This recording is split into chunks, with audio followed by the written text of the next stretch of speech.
Hello dear students, I welcome you all with the Islamic greetings. Assalamu alaikum wa rahmatullahi wa barakatuh.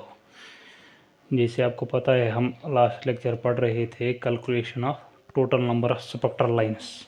उसी पे कुछ questions मैंने 2-3 questions और possible question जो बनते थे मैंने यहाँ पे लिखे हैं। एक बार वो लिखो और ट्राई करो तो फिर हम करते हैं। चलिए, लिखा आपने सारे क्वेश्चंस।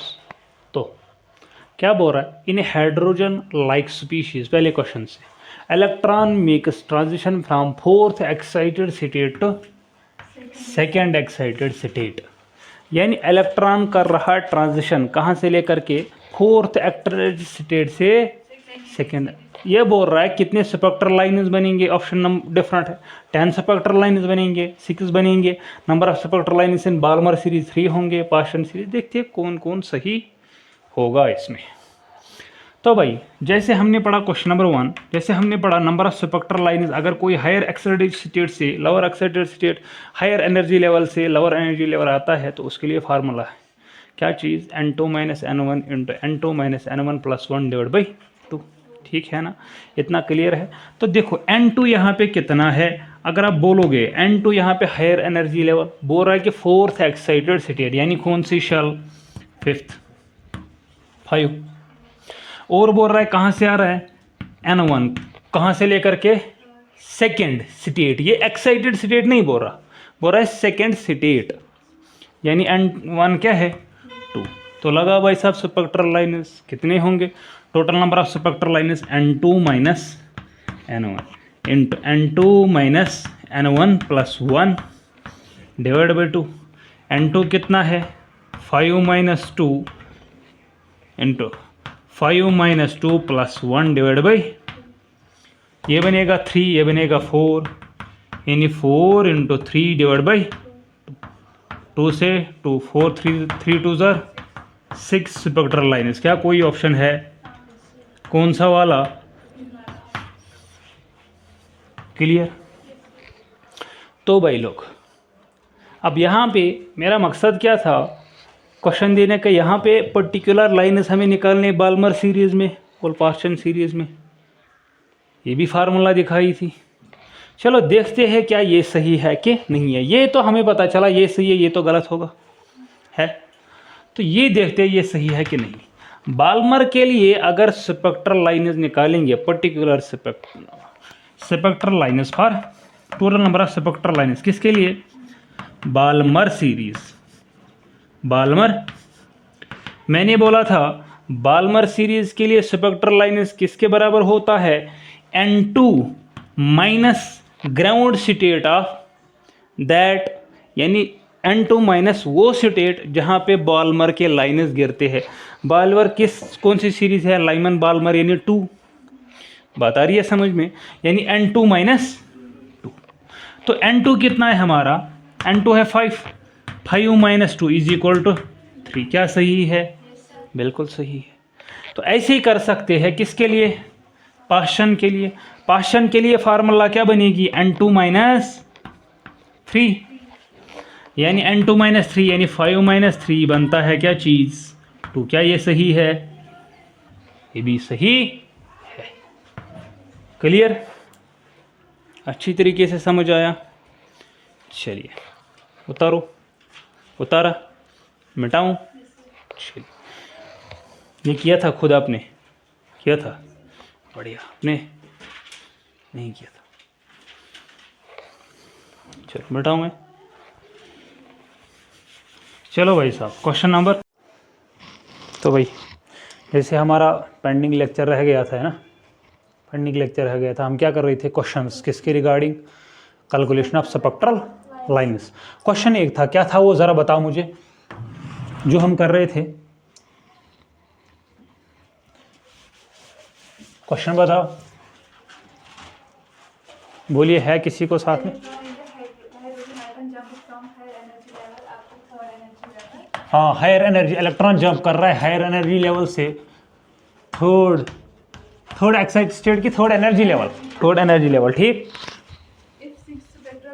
हाँ, third energy level, number of spectral lines कितने थे, 6। अच्छा तो भाई साहब हमें क्या करना है, इनिशियल पोजीशन यानी हायर एनर्जी से आ रहा है, यानी एन किसी से आ रहा है कहां तक, थर्ड एनर्जी लेवल तक। हमें कितने स्पेक्ट्रल लाइन्स मिले, 6। तो क्या करेंगे, इसका आंसर कैसे करते हैं, चलो n2 minus n1 into n2 minus n1 plus 1 divide by 2। ये किसके बराबर है, total number of spectral line 6। 6 को इधर ले जाओ, 2 को इधर ले जाओ, क्या बनेगा, 12 बनेगा। n2 हमारे को पता नहीं है, n1 कहाँ क्या है, 3, n2 यानी 3 माइनस यानी n2 minus 2 is equal to 12। तो करो मल्टीप्लिकेशन n2 को इसके साथ, n2 एंड n2 यानी इसको हम n ही मान के चले, ठीक है, हमारे लिए आसान होगा, n2 मत ले लो, n ही ले लो, ठीक है। तो क्या करोगे, n से n यानी n स्क्वायर, अच्छा n इंटू 2 यानी क्या चीज़, माइनस 2n, ठीक है भाई। अच्छा माइनस 3 इंटू n कितना है, minus 3n, minus 3 into minus 2 कितना होगा, प्लस 6 इक्वल टू 12, इतना सही है। तो भाई माइनस और माइनस क्या होगा, प्लस होगा, तो n स्क्वायर, अच्छा minus 5n plus 6 is equal to 12, इसको इधर ले जाओ, तो क्या बनेगा भाई, n स्क्वायर माइनस 5n, ये माइनस 12 बनेगा, माइनस 12 को प्लस 6 क्या बनेगा, माइनस 6 इक्वल टू 0। अब ये हमारे पास कौन सी इक्वेशन बनी, ऑर्डर्ड इक्वेशन। तो मैथ का पीछा हम छोड़ने वाले थे, लेकिन मैथ कभी पीछा नहीं छोड़ता है। तो भाई साहब क्वाड्रेटिक इक्वेशन बनी तो सॉल्व करना पड़ेगा। तो देखो हमें वो वैल्यू बीच में रखना है, जैसे हम स्प्लिटिंग द मिडल टर्म करते थे, बीच में वो वैल्यू रखना है जिसका सम क्या आएगा, जिसका मल्टीप्लाई आएगा दिस इनटू दिस और सम आएगा दिस। जरा बोल दो, देखो माइनस निकलना चाहिए, n square minus 6n plus n plus 6 is equal to 12 ना, minus 12 is equal to minus, देखो इसको क्या करेंगे, सुनो पहले इसको तो मल्टीप्लाई करना है भाई, इसको करना है n square minus 5n minus 6 is equal to 0। तो इसको क्या करेंगे, 5n को 4 और 1 तो लिखो 6 और 1, n square minus 6n plus n minus 6 is equal to 0। अब देखो इसको इसके साथ करेंगे माइनस 6n स्क्वायर, वही बनेगा माइनस 6n स्क्वायर। अब ऐड करो माइनस प्लस और minus 6n minus 1n 5n, वो तो निकलेगा भाई। तो क्या होगा देखो, अब क्या करेंगे, n माइनस 6 को कॉमन कर सकते हैं, n माइनस 6 को कॉमन करो, n माइनस 6 बचा के यहाँ पे बचा n को बाहर रखो, तो यहाँ भी n माइनस 6 इंटू 1 प्लस 1। यहाँ पे हमारे पास दो टर्म्स आ गई, क्या चीज़, n प्लस 1 या is equal to 0, n minus 1 equal to 0। n plus 1 अगर निकलोगे, n is equal to minus 1, ये कभी आंसर नहीं हो सकता नेगेटिव में, तो n क्या होगा, प्लस 6, यानी टोटल नंबर, यानी हायर एनर्जी से आ रहा है, किस हायर एनर्जी से आ रहा है, 6 से आ रहा है, n का वैल्यू क्या होगा, 6। चलो और एक क्वेश्चन देखो, और एक क्वेश्चन बोलो। Hydrogen atom in their ground state are excited by monochromatic radiations of wavelength lambda angstrom. On coming back to ground level, is different spectral lines were observed. Calculate time. फंस गए, क्या बोल रहा है मुझे खुद भी सवाल समझ ही नहीं आया। चलिए क्या था क्वेश्चन, फिर से बोलो आराम से। Hydrogen atom in एक हाइड्रोजन आटम है, ठीक है, हाइड्रोजन आटम, अच्छा, और are excited by monochromatic radiation. हाँ, इलेक्ट्रॉन इसमें एक्साइट हो रहा है, ठीक, हमारा है एक हाइड्रोजन आटम है, वो हायर, ये एक्साइट होता है इलेक्ट्रॉन, ये हायर एनर्जी से आ रहा है लोअर एनर्जी, ठीक है। तो बोल रहा है इसमें वेवलेंथ जो निकल रही है लैम्बडा एंगस्ट्रॉम है, और 15 डिफरेंट स्पेक्ट्रल लाइन्स मिल रही है। आप बचाओ इसकी वेवलेंथ क्या होगी। देखो वेवलेंथ कैसे कर सकते हैं, सुनना जिगर मेरी, ये बोल रहा है हायर एनर्जी से आ रहा है ग्राउंड स्टेट, यानी इतना हमें पता है, n1 कितना है 1, n2 हमें पता है क्या, नहीं पता है। तो वेवलेंथ कैसे निकालेंगे, देखो कैसे करना है अप्रोच क्वेश्चन को। 1 by lambda is equal to r into z square into 1 by n1 square minus 1 by n2 square, ये हमारे पास फार्मूला है, क्या भाई हमें N1 पता है, बिल्कुल पता है। N2 पता है, नहीं पता है। Z भी पता है। जब हमें अप्रोच करना है, हमें N2 निकालना है। जब हम N2 निकालेंगे तब जाके ये क्या निकलेगा, लैम्बडा निकलेगा, वेवलेंथ। तो N2 कैसे निकालोगे, N2 कैसे निकालोगे, इस फार्मूला से। शाबाश। N2 माइनस क्या होगा, सुनो,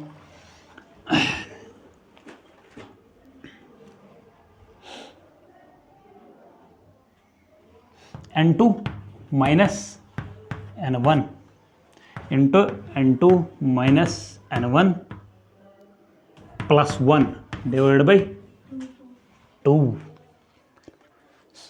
तो हमें क्या करना है, ये कैलकुलेट करना है। ये इज इक्वल टू ये किसके बराबर, 15 के बराबर। तो भाई N2 माइनस N1 को ऐसे ही रखेंगे। N2 को N ही रखो, हम ऐसे रखेंगे N, इससे आसान होता है। N माइनस 1, इसको N माइनस 1, ये माइनस 1 है प्लस 1, ये बनेगा N minus 1 into N is equal to 2 into 50, यानी हो गया कितना, 30। तो क्या होगा, ज़रा करो मल्टीप्लाई। N इंटू N क्या होगा, N square minus N1 into N minus 30 is equal to 0। N1 1 है, N1 अगर 1 है तो N square minus N minus 30 is equal to 0। अब करो क्वाड्रेटिक इक्वेशन सॉल्व।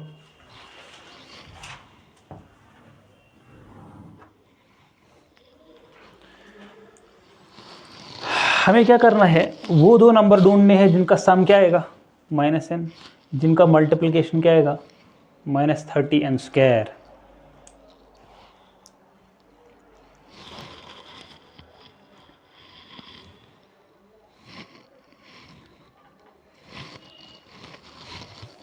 देखो क्या करेंगे, देखो N स्क्वायर, देखो N square minus 6N plus 5N minus 30 equal to 0, क्या यही होगा।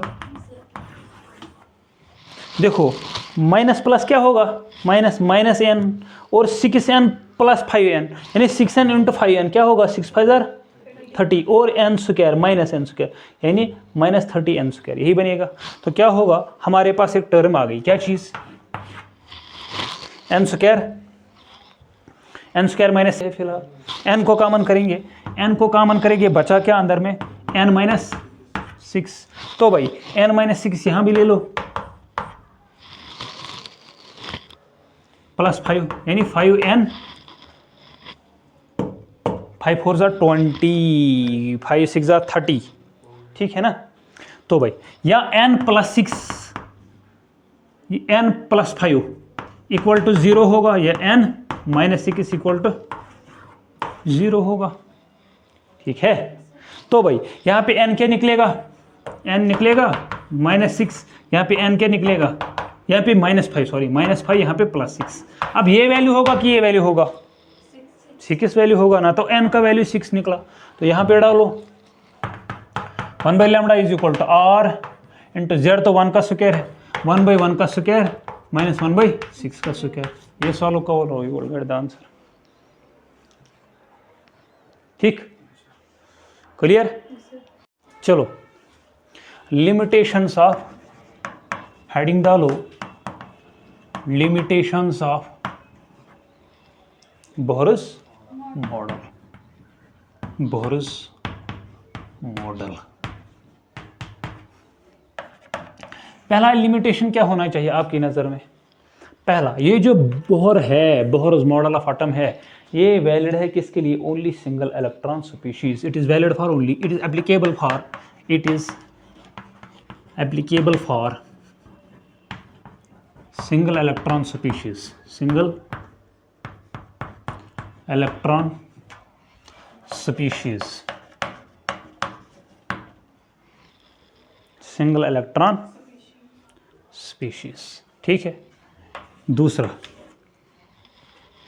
देखो सुनना, जब हम स्पेक्ट्रल लाइन्स देखते हैं, जब हम स्पेक्ट्रल लाइन्स देखते हैं, जब हम स्पेक्ट्रल लाइन्स देखेंगे, सुनना होता क्या है असल में, सुनना मेरी बातें सुनो, ये लाइन्स क्यों बनती थी, लाइन्स क्यों बनती थी, रीज़न क्या था, हायर एनर्जी शेल से कहाँ आ रही थी, लोअर एनर्जी, यानी एक शेल से दूसरी शेल में इलेक्ट्रॉन ट्रांसफर हो रहे थे, इसीलिए क्या बनते थे, रीज़न तो यही है ना। लेकिन जब देखा गया, एक टेक्निक है, एक इंस्ट्रूमेंट है, उसको बोलते हैं स्पेक्ट्रास्कोप। क्या है, स्पेक्ट्रास्कोप। जब स्पेक्ट्रास्कोप की वजह से देखी गई एक पर्टिकुलर लाइन, वो फर्दर स्प्लिट हो रही थी, वो फर्दर स्प्लिट हो रही थी, उसको बोलते हैं फाइन स्पेक्ट्रम। क्या बोलते हैं, फाइन स्पेक्ट्रम। बोहर ने fine spectrum of hydrogen explain नहीं किया, इसने ये हाइड्रोजन स्पेक्ट्रम एक्सप्लेन किया, लेकिन फाइन स्पेक्ट्रम ऑफ हाइड्रोजन यानी जो फर्दर ब्रेकडाउन होती है वो लाइन्स, फर्दर लाइन्स ब्रेकडाउन होती है, जब हमने देखा कि इसमें स्पेक्ट्रोस्कोपिक टेक्निक में, तो वो फर्दर ब्रेकडाउन होती है। असल में क्यों होती है ब्रेकडाउन, देखो इसके पीछे रीजन है, इसके पीछे क्या है, जब हम आगे पढ़ेंगे वहां पे आएगा और एक चीज, शेल में और एक चीज होती है, उसको बोलते हैं सब शेल, लेकिन अभी हमें पता था ये नहीं। असल में इलेक्ट्रॉन जंप कर रहा था शेल से सब शेल में, इसीलिए फर्दर लाइन्स ब्रेकडाउन होती, ठीक है। तो it can not explain the fine spectrum of hydrogen atom, it can not explain the fine spectrum of hydrogen. What is fine spectrum, क्या होता है, व्हेन फाइन स्पेक्ट्रम क्या होता है, सुनना, fine spectrum, spectrum the further splitting of, the further splitting of, splitting of spectral lines, spectral lines when viewed under, when viewed under, जब इनको देखा गया कि इसमें viewed under, viewed under spectroscope, spectroscope, ठीक है। Point number second, point number third,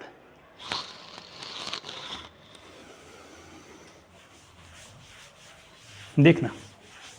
अच्छा, और एक चीज देखा गया था, और एक चीज, जब हम इन स्पेक्ट्रल लाइन्स के ऊपर मैग्नेटिक फील्ड डालते थे और इलेक्ट्रिक फील्ड डालते थे, क्या चीज, मैग्नेटिक फील्ड डालते थे और इलेक्ट्रिक फील्ड डालते थे। जब इलेक्ट्रिक फील्ड डालते थे तो फर्दर स्प्लिट होते थे, जब मैग्नेटिक फील्ड हम इस पे ट्राई करते थे ये फर्दर स्प्लिट होते थे। यानी ये जो लाइन है ये फर्दर होती थी ब्रेक डाउन, दो लाइन यानी बहुत सारी लाइन्स में। ऑन अप्लाइंग, जब हम इलेक्ट्रिक फील्ड अप्लाई करते हैं, इलेक्ट्रिक फील्ड अप्लाई करते हैं और मैग्नेटिक फील्ड अप्लाई करते हैं, मैग्नेटिक फील्ड अप्लाई करते हैं।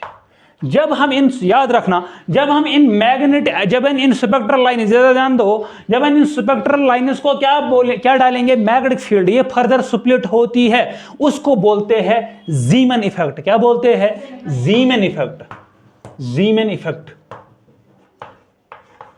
जब ये लाइन्स इलेक्ट्रिक फील्ड के इन्फ्लुएंस में ब्रेक होती थी उसको बोलते हैं स्टार्क इफेक्ट। क्या चीज, स्टार्क इफेक्ट, स्टार्क इफेक्ट। वो क्या चीज है, पॉइंट नंबर तीसरा लिखो गया, it can not explain the Stark and Zeeman effect.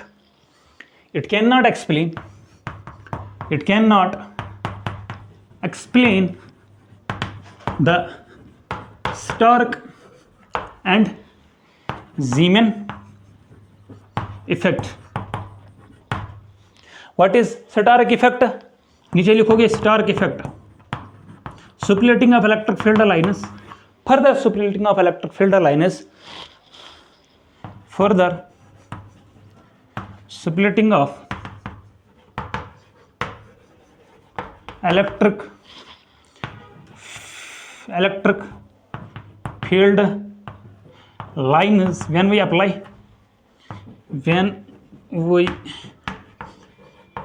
क्या चीज, जब हम क्या करेंगे, अप्लाई, बोलो, इलेक्ट्रिक इफेक्ट, इलेक्ट्रिक इफेक्ट। अच्छा, जीमन इफेक्ट किसको बोलते हैं जिगर मेरे, Zeeman effect. The splitting of,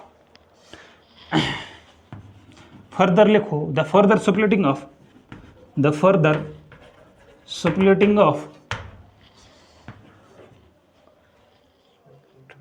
electric field line is नहीं, further splitting of electric field line is नहीं, spectral lines, sorry, spectral lines of spectral lines.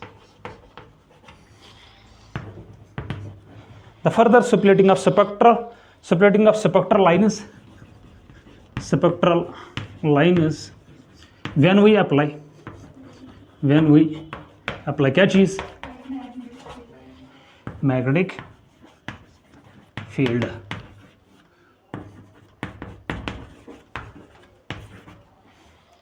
Magnetic field.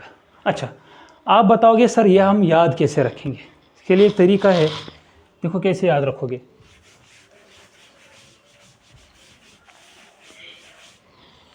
कैसे याद रखोगे, सुनना. आपने मैग्नेट देखा है, कंपास देखा है, उसकी नीडल कैसे होती है?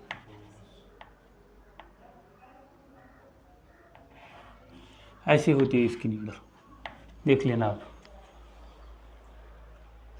अगर ऐसे भी समझ नहीं आता है, याद रखो ऐसे, ये मैग्नेट है, बार मैग्नेट हमारे पास, इसमें दो पोल्स होते हैं, एक तो नॉर्थ एक साउथ पोल. लेकिन इससे कंफ्यूज हो जाएंगे आप. नॉर्थ पोल ये, इसी को उल्टा कर लो, ऐसे बनेगा, उसी को बोलते क्या चीज़, Zeeman effect. Stark, Tony Stark, Iron Man, वो क्या है, इलेक्ट्रिक फील्ड. ठीक है, इलेक्ट्रिक फील्ड और मैग्नेटिक फील्ड. मैंने देखा है मैग्नेटिक कंपास की नीडल ऐसे होती है, अगर ऐसे होगी तो क्या होगा उसमें, ज़ीमैन इफेक्ट. मैग्नेट मतलब ज़ीमैन इफेक्ट. ठीक है, पॉइंट नंबर 4 याद रखना.